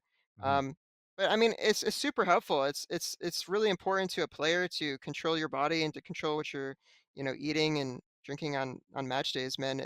Something that I've had to learn just because medically I've, been basically pushed into that direction, but a lot of Mhm. players could benefit from it, man, and I think it's a underrated factor for sure. Yeah, trying to find discipline and structure within your Yeah. physical health will definitely help in the long term too. And speaking of consistency, I'm going to go back into the consistency of finding results as well with XSET. When you mentioned Rory, Def joining the roster too, and what was that like having Rory as your IGL? And how do you think he's going to fare versus the quote unquote pickup within Sentinels, right? Because again, when you're looking at XSET, it was like Jordan, aka Aaron, calling for defender side, and then Def calling for the attacker side. Why that split? And can Rory do both? I remember Rory being awesome at CS in terms of IGLing, but I want to know your thoughts of Rory and Valorant. Yeah, I mean, this just goes back to everything that XSET's ever done. We've always developed our players, and before Rory joined XSET, I mean, he was on Dignitas, and they started Deployment as well. And so we knew that if we were going to become a better team, we have to willing to grow with one another. And I think Rory's calling grew with XSET as it did with everybody else in the team. There came a point in time where we're like, you know what, everything we're doing is great, but we can be better. And that's when we knew that talking with the staff and figuring out, okay, let's Aaron's got experience leading teams in Crossfire. He's been there, he's done that at the world Hmm. stage. Hmm. He was already a defensive minded player picking up the Sentinel role, so we kind of just told him, and this is something we did with Wifo back in the day. Like Wifo used to call our CT sides and Interesting. just stuff that oh, I'm gonna play B. You guys set up a a setup, whatever you can do. U3A, go. And it's something that started there way back in the day and evolved with Aaron because Aaron's been on the team with me when Dwifo was on the team. So he's picked up on those things that Dwifo did, and he's picked up on things he's done in old games like Crossfire. And Hmm. it all just came together. And so I think Rory had a really good feel for the game. You know, um, Aaron had a really good feel for the game. And when you combine those two things together, it alleviated a lot of pressure from both of them. I have no doubt in my mind that they could both be comfortable IGLs on both sides of the map. I know Aaron could lead T side, and I know Def could, lead a team on CT just because of what each other has taught us. Like we've all seen what works. We've seen the Hmm. system that produces wins. So I mean, I'm hoping to see success from both my guys, but it does suck that even during this free agency period, there were people that doubted people like Aaron to lead a team fully, and there's people that possibly doubt Def to lead a team. Like they both do so many different things, Hmm. and to say that oh, this guy has IGL in his bio, so he's better than Aaron, like it's a little depressing as a player who's been in the system. I Yeah. know that both those guys are so important to one another, and they're just so important to whatever team is going to join them. And so, I mean, I was super happy to see him land in APAC. Aaron land in APAC, and I'm blessed that the media doesn't always get the win. You know what I Hmm. mean? Hmm. The media Mhm. is trying to say that one guy is doing it all, or you know this guy's not important because he wasn't a leader. Like it's all bullshit, man. Everyone was Yeah. so important to the team, and everyone was so structurally important, like all the way down to our duelist players. So, you know, I'm here to spread that word, spread that For truth, sure. and Oh For yeah. sure. that's just something that has stuck with me ever since joining the team. It's just trusting Yeah. your boys. Even Mike's HD was mentioning that in a tweet most recently. The current analyst here for 100 Thieves saying like he's tired of this discourse of the fragging IGL storyline is that if you're not fragging as an IGL, you're or you're not an IGL, you're not fragging, you're pretty much worthless and useless to a team. Mhm. And of course, that's why it's super important as well for even organizations that have scouters or whatnot, or that are still new within the scene, to not pay fully attention to what's going on Reddit and shit like that too, and actually just stick around and talk to like the player agencies for and the players themselves and try to get in that to understand a little bit more about the player than just the numbers that's being thrown out here on all the VLRs, the spikes, and the Reddits, right? And By the way, that was a quick shout out here to Ashu419 for that question to ask about Death's calling and his experience within XSET. But Brandon, you've learned a lot now about the players and the coaches within XSET as a group. What was it like? Have you had any opportunities to have interactions with even upper management within XSET, more specifically as well from like Aaron Simon, for example, the co-owner of XSET? What was that like? Because for me, Erin, I've met her a few times. She's fucking awesome in terms of trying to push the boundaries for talent and for professionalism within esports overall. I want to know if you had any experience with her and what you've learned from that as well. Yeah, some of the best parts about being on XSET was that it really did feel like a family, like Mm. when you were competing, everyone and their mother was typing in the group chat and supporting us and giving us all the love and support we needed to win. And yeah, even from the creators on the team, I mean, again, Battalion 1944 connection, a lot of players in that org that were playing Warzone. I Mhm, played against in Battalion, so I had a lot of, really close relationships with the people on the organization, and leaving that is definitely going to be tough. mhm, It just ended up being a great spot for me to land. Again, like everyone on the org and management wise was super supportive. Every roster move we ever had to made, every, contract, negotiation went extremely well. Like we were always getting treated fairly. We always got, support from the creators, the management, the founders, everything. And it all came together to create something special. A lot of people don't really see that from the outside, but mhm, I mean, truly, it was a family, man, and we all cared for one another, and that's why we had so much success. Everyone trusted us to do our job, and we did. mhm, mhm.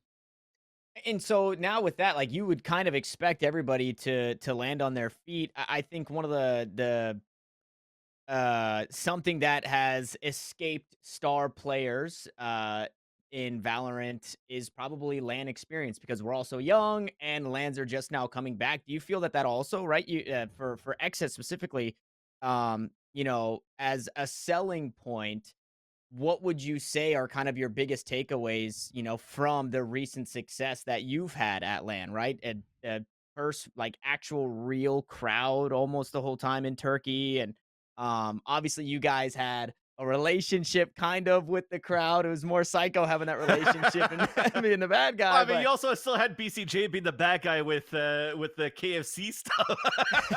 That was yeah. pretty fucking funny too to see between their little So rivalry between BcJ and DRX.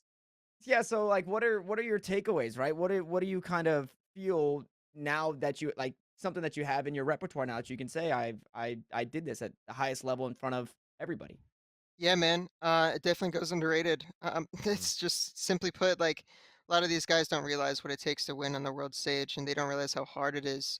I mean, we've been working every single day, and we're still barely getting wins on LAN. mhm, Doesn't matter how good you play online, man. You come to the stage and the game feels different. The crowd atmosphere feels different. Your setup is different. Everything kind of comes together to create this uncomfortability for a lot of different players. And you have to realize you're just playing the same game you play every single day at home. Find ways to get comfortable. And even myself had to learn from Copenhagen to Istanbul what um, made me more comfortable. I mean, I became a lot more comfortable swapping to Istanbul just because of my experience at Copenhagen. mhm. So every player's got their own story when it comes to LAN experience. I think we all had enough experience through our games that we've played outside of the duels players. This was their first time really traveling internationally, Yeah. first time playing an international event. So for them, it was very new. And so I think the core that was so strong on XSET came together to really teach these guys what you need to be doing and how you need to be acting on the stage. And even if we're playing the only Turkish player, the crowd's against us, everyone's hating us. We're still playing the same Valorant we play at home, and I think that was really what we, tried to write home during that whole tournament was, we're playing at home. Don't even think about the crowd. You're playing the same game that you play at home. Let's Yeah. just get to work. And so, um, yeah, it's so key for these players going into franchise, man. You're gonna have so many events this year, and they're all gonna be LAN events. Like it does not.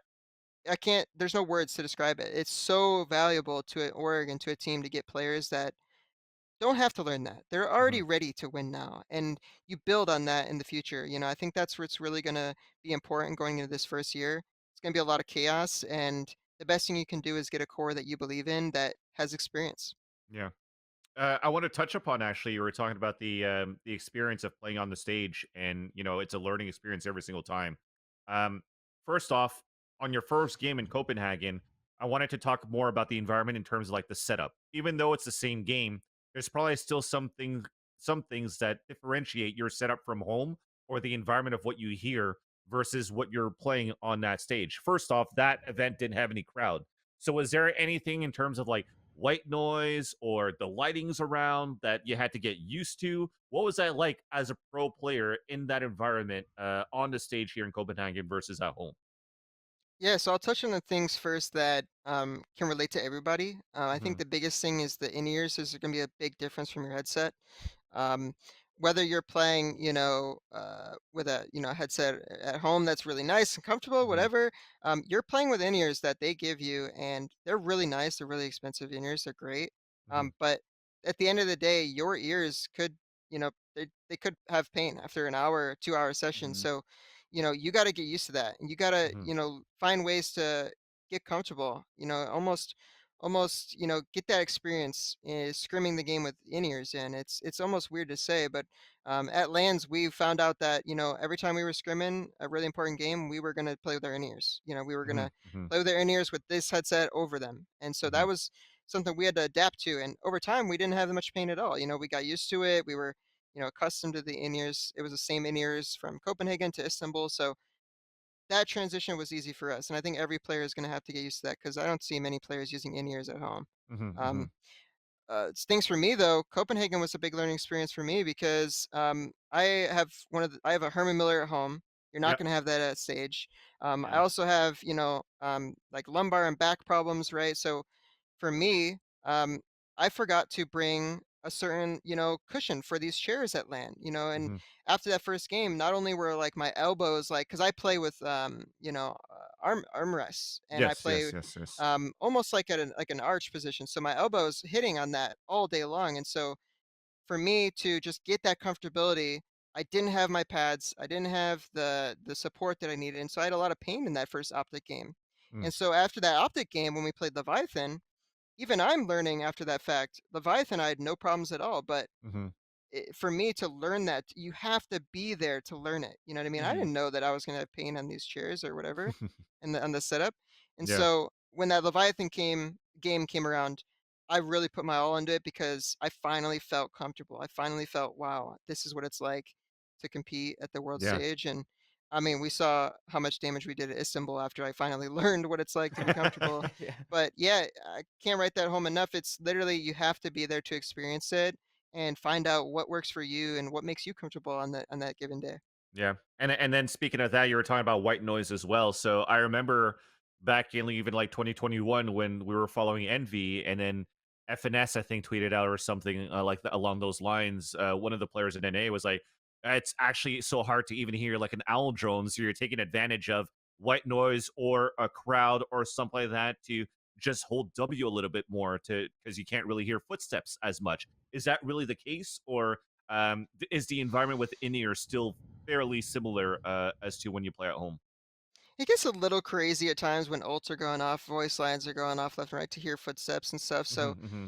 there are timings and advantages you could take that you might not be able to take online. But realistically, you hear a lot of the same stuff. It's just you miss a little bit. There's Hmm. so much going on that sometimes you miss it. And I think it's easier to miss on land for sure. Yeah. I think the headsets at home are just so key to a lot of these players' comfortabilities. And when you're playing with in-ears, it's, all squished into one little piece. Yeah. So it's Yeah. hard to really differentiate, oh, this is, someone to my left, that's a footstep, and then the ult to my right. Like a little bit harder to do those type of things, but like I said, the in-ears are pretty solid. So you don't really miss a lot. It's just when that chaos starts to roam around in those rounds, that's when it becomes really clear, like, wow, this is a big change. Got to trust your instincts. Got to trust your teammates. Hmm. Because there are a lot of times where we're saying stuff like, don't trust the calls. Don't call stuff that you think you heard someone. Like trust your teammates and your intuition over those. Oh, I might have heard someone in my right ear. Hmm. There's things like that that you have to protocol for LAN. Okay, so I want to. We've been listen. we've been kind of grilling you about the real shit, and I know that this is what the show is about. So Ian and Daniel, I'm so sorry, but I want to know more about BCJ. I want to dig a little bit deeper into BCJ. I've got 2 questions. None of them, both of them are different, but first one is going to be kind of competition related.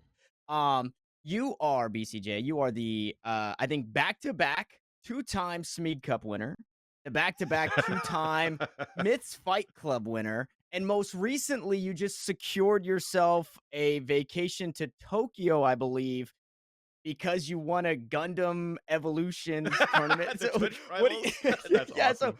so what is that? What is that about BCJ that not only you can compete at the highest level, but when you jump into a random team for these puggy tournaments, you're able to just get it done?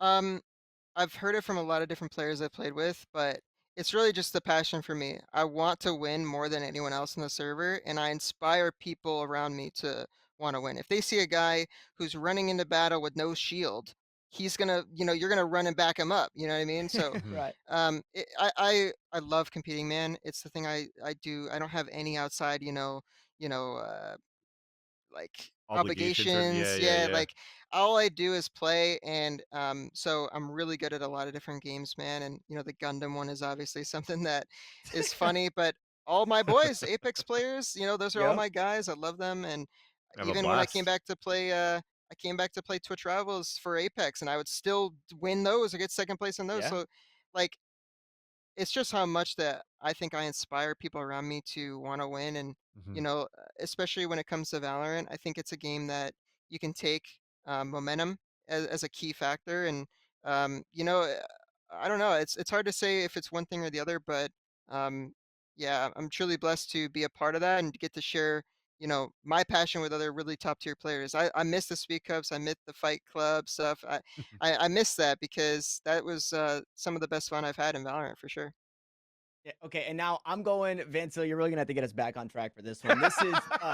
This is more personal to BCJ and the things that you might enjoy. So you're a fan of the superhero shows, superhero movies, and Marvel always seems to hit the mark, unlike Jupiter's Legacy. So this is kind of like a 2-part question. Is there a Marvel show that you thought missed the mark or didn't quite do it for you? And is there a non-Marvel movie or show, still superhero related, that you thought like absolutely crushed it?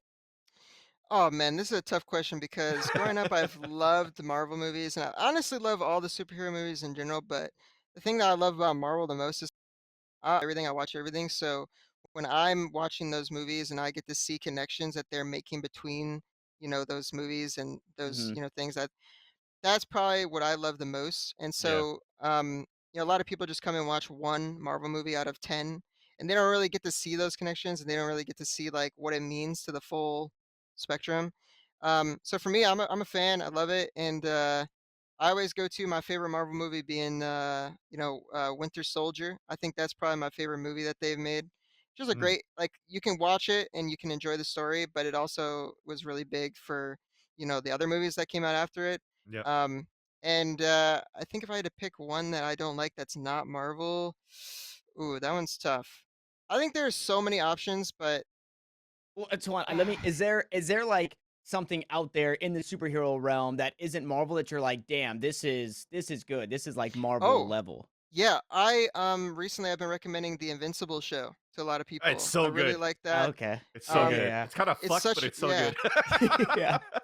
it's It, such like a good like hook. It's a really good hook, and once you watch it, you just get stuck on it, and it's got a really good story. It's pretty deep, and it's just a yeah. 10 episodes show or something like that. So Hmm. that's the one I recommend a lot. Okay. Um, I mean, there's so many new ones out there right now that are really good. Um, God, I'm trying to think of one that I recently watched. Like even like someone wrote The Boys in chat. Even that's a really good Yeah. Hmm. one. I Yeah. watch with all my buddies. Like shows like that do a really good job of depicting. It's not Marvel. It's not kiddie. It's not jokey. It's Yeah. like a little different of a genre. So it hits everyone differently. What's the no, I'm gonna stay on that topic now. Marvel Okay. superhero, because for me, I'm old school, right? There's no real movies about it yet. Well, I guess there is, but they're not that great in my eyes. But Silver Surfer and Wolverine. I was one Hmm. of those kids when I was 5 years old, I would daydream in class. I was like, oh, I hope that me and my three best friends in my classroom are going to get struck by lightning, and I'm going to turn into Yeah. Wolverine, or I'm going to turn into Cyclops, or Silver Surfer. My friend's going to turn into Cyclops, and another one's going to be like Gambit, and then we just start fighting superheroes. So, who are your favorite superheroes here?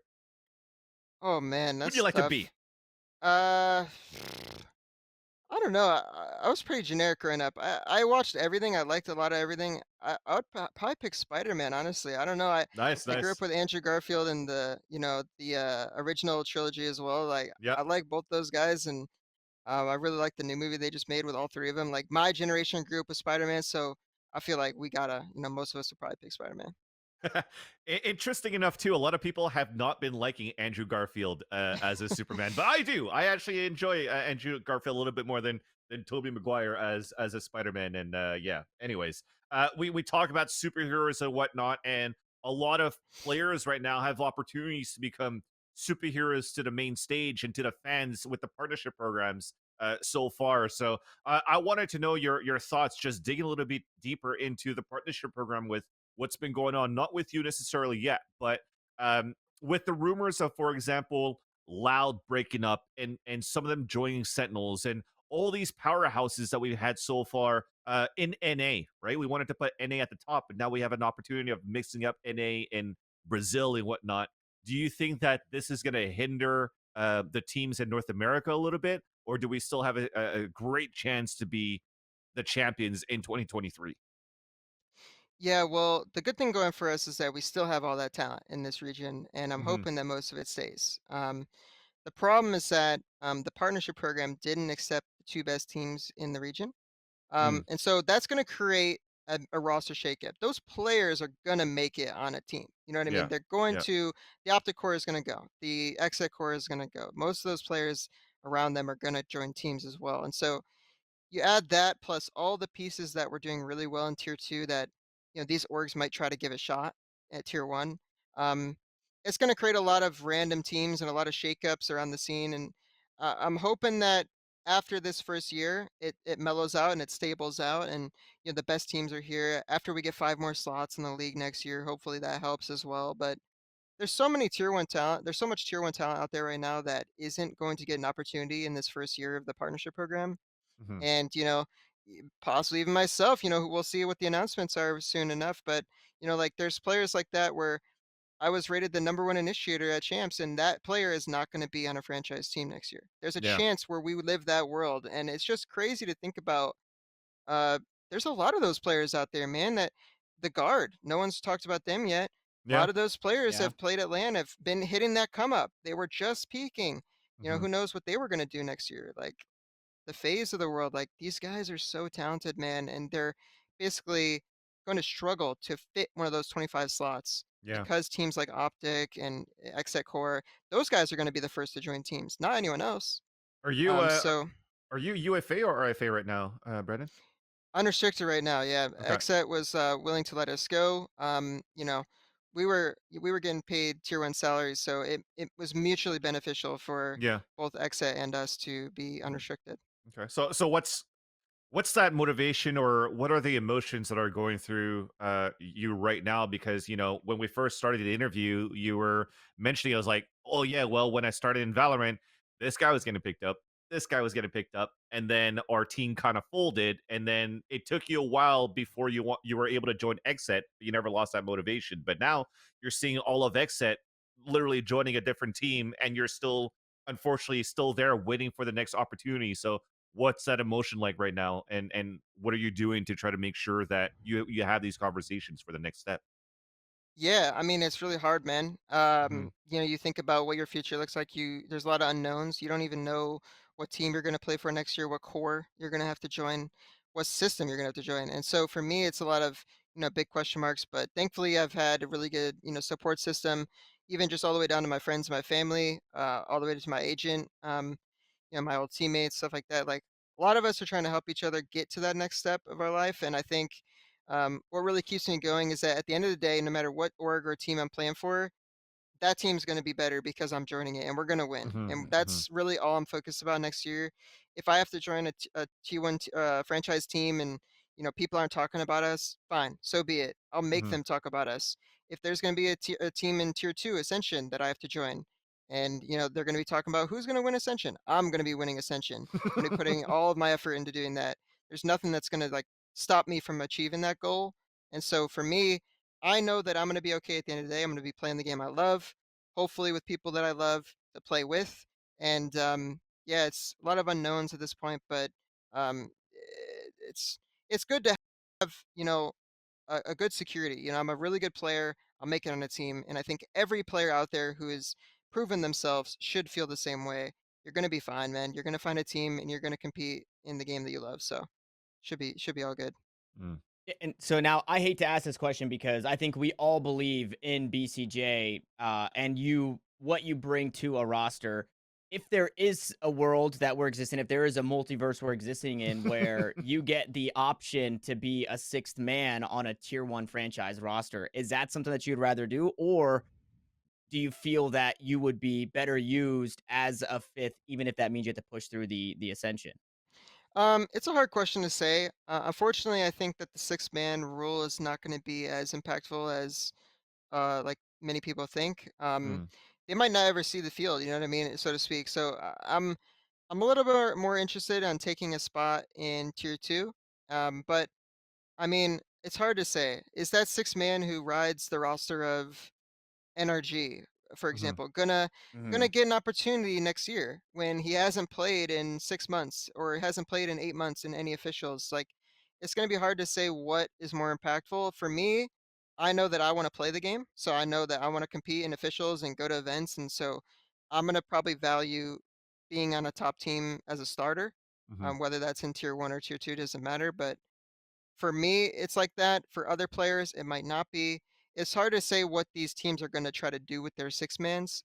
If they're just going to sign a six and just say, you're a reserve player, we're not going to start you. Or if it's a six where it's like, you have a niche role that we want to fill on certain Mhm. maps, or we want you to possibly, sit in on scrims and, learn the system and possibly join us in the future. Like, don't know what their plans are right now. Mhm. But to me, it sounds like a lot of these orgs are just going to try to stick with six and just have a reserve player, so Yeah, yeah, yeah. we're gonna figure it out, hopefully. It almost makes me think now, hearing you say that if you're actually going to be joining a team as a sixth player, then it's more worth it for you on top of that to start streaming and building your brand, especially when it comes down to uh, you know, um, an environment in Valorant where there's no demo system yet or anything at all. There's no way for you to grow as a brand or let other organizations know the potential that you have or that you can still have playing into this game unless you're being casted, unless you're showing up onto the mainstream. You Mhm. gotta just gotta start grinding on Twitch and start showing your gameplay to make sure that you're still gonna be in tip top shape so that people could still keep eyes on you. So I think it's probably something that I would recommend after hearing you say that about this That's sixth probably what player. you'll see. You'll probably Yeah. see a lot of those six mans either already be popular streamers or become, streamers full time. Awesome. Well, Brandon, I think that's gonna do it for us. I think you got some plans coming up, conversations to be had, and hopefully opportunities to join a partnership program soon. But thank you so much for the time, man. Any final words that you like to give to the fans and the people watching today on Twitch? Yeah, man. Roster lock's coming up soon, soft roster lock, and you're gonna get a lot of really fun tournaments to watch. So fans of Valorant shouldn't have to wait too long to see their favorite rosters compete, and hopefully their favorite players will be involved as well. But yeah, I mean, it's really great to be involved in things like this, get to share the player side of the story, and get to really see deep dive into what it takes to go pro, man. I hope I can inspire the next generation to really want to compete. I think you can, and I think you will. You have a great mentality, a great head on your shoulders. As I was mentioning in the show before, it's nice to see, I'd like to see more future generations like continue to push forward in a positive note. And I think you're Yeah. doing a great job being a role model right now for the community. So, Brandon, thank you so much for your time. And Tanner, I'll let you close the show today. Fuck it, we're gonna change it. So, final words, and then close Okay. off the show for us, man. Yeah, final BcJ, you are an advocate of the people around you, and you are a shining ray of hope, man. So seriously, thank you for being the class act that you are. Salute to you, good sir. As for everybody else who's hanging out with us, obviously, if you missed most of the show today, you can catch it later on YouTube. If you aren't already following, right here at twitch.tv/DN, you are wrong, and you need to start doing that. As you know, we're going to be here every single Tuesday at 11 a.m. Pacific or 2 p.m. Eastern. That including next week, which is when we'll see you guys. Peace.